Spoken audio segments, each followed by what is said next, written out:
decided to give my opinions on the results as they are currently being reported, with Trump winning in Mississippi and Michigan, and Cruz currently leading. I'm not sure if that will stick. I hope it does.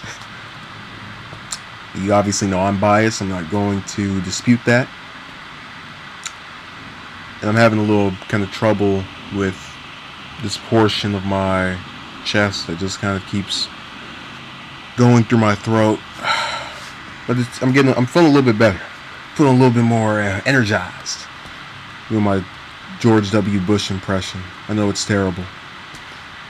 You know, what's amazing to me about this whole electoral process is that when Trump won, I had this flashback almost to his winnings of New Hampshire, South Carolina, and Nevada. I thought it was going to be a complete repeat of 2012 when it came to Super Tuesday. I thought we were just going to see him sweep up, must be 30 plus states, just like Mitt Romney. If I remember correctly, there were only about 13 that he didn't win, and just come out as the front runner whether we like it or not. I had no idea this election was going to be so contested, not only by people who dislike Trump, but by the Republican Party itself.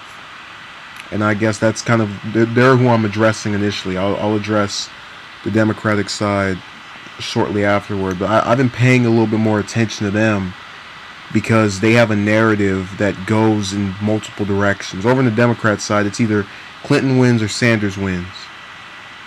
And over here, it's either Trump wins and the whole party is sunk in November, Cruz wins and they're either sunk or miraculously he pulls a rabbit out of a hat and gets elected, which people are telling me is impossible.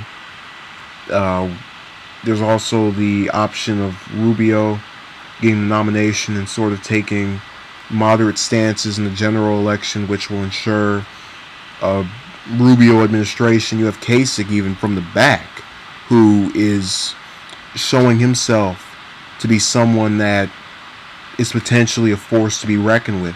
And all these talks of this brokered convention, it's so frustrating to hear this over and over and over again, because I know it won't happen. I know in my heart of cards that we're not going to see anything that actually impacts the cycle.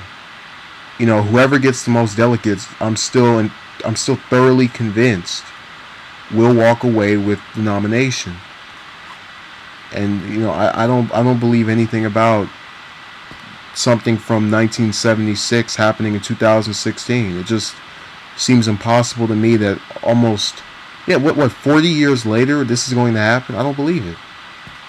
I don't think so. But again, I could be wrong, and if I'm wrong and Trump doesn't get the nomination, I'd like for it to be that way, but it's not looking too good in the good old GOP.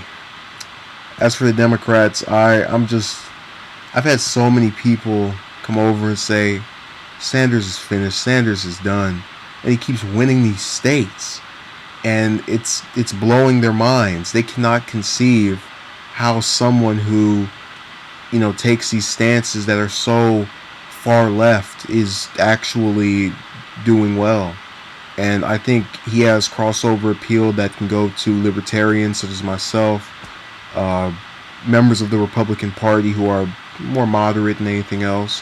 But at the same time, you also have Kasich, who can do the same thing, arguably better, and can't even make third place in this primary. Just has been lagging in the back since he got in, except for New Hampshire, and I think that's really a shame. But I appreciate anyone who's watched this. I'm sorry I didn't speak much about the Democrats. I really just, only thing I can really add on them is that we have to find some way of figuring out what we want, because they're just, it's almost neck and neck with Clinton and Sanders. Some people say she'll win no matter what. Some people say he'll win no matter what. It's just whatever. Hawaii still hasn't come in on the Republican side. All I know is if Trump wins that state, I'm going to laugh, especially after what he accused Obama of not being. and that whole birther incident just really didn't need to exist. So if he wins that, I'll be very amused and just get into a field position. It'll be comical sorrow, and I'm hoping anyone else can win that state. Please, please, Hawaii, have some pride in the first president born over there. Just whatever. So thank you for watching and have a good day.